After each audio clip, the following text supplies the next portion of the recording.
Сепаратистите во Источна Украина, кои се поддржани од Русија, внедела треба да одржат избори во двете самопрогласени републики, во обид да го зацврстат своето отцепување од остатокот на земјата. Изборите во Донецк и Луганск силно се осудени од Киев и од Западот. Додека Украина презема позитивни чекори за промовирање на мирот, Русија го потикнува конфликтот со организирање на лажни избори. Порача деновиве на Твитер американската амбасада во Киев, повикувајќи ги жителите на Источна Украина да го бойкотираат гласањето. Брисел претходно оцени дека така наречените председателски парламентарни избори се спротивни на договорот од Минск од 2015 година за решавање на конфликтот. Очекуваме особено Русија целосно да го искористи своето влијание врз сепаратистите, се вели во соопштението на Европската унија. Но Москва ги отфрла жалбите, тврдејќи дека гласањето нема никаква врска со мировниот договор од Минск.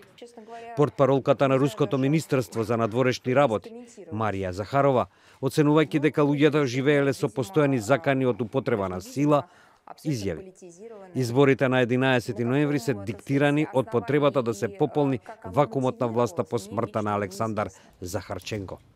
Станува збор за лидерот на сепаратистите кој беше убиен во бомбашки напад во август во Донецк.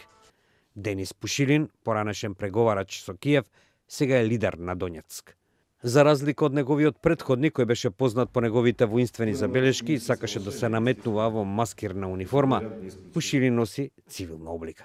Неговите изборни постери во Донецк ветуваат мирна република за мирни граѓани. Други плакати ги охрабруваат жителите да гласаат за регион со руско срце. Москва дури не се мачи да скрие дека е зад изборната кампања во Донбас и оти победникот е однапред определен, велат посматрачите. У нас есть надежда, даже не предположение, надежда, что 11 ноября у нас день будет спокойный и противник никаким образом не помешает провести волеизъявление народа. 5 кандидатов. Вот. Я знаю только из них Дениса Пушилина, вот, все. А других я, в принципе, не слышал. Даже, как-то, может, не обращал внимания. Он просто как является лидером, фаворитом.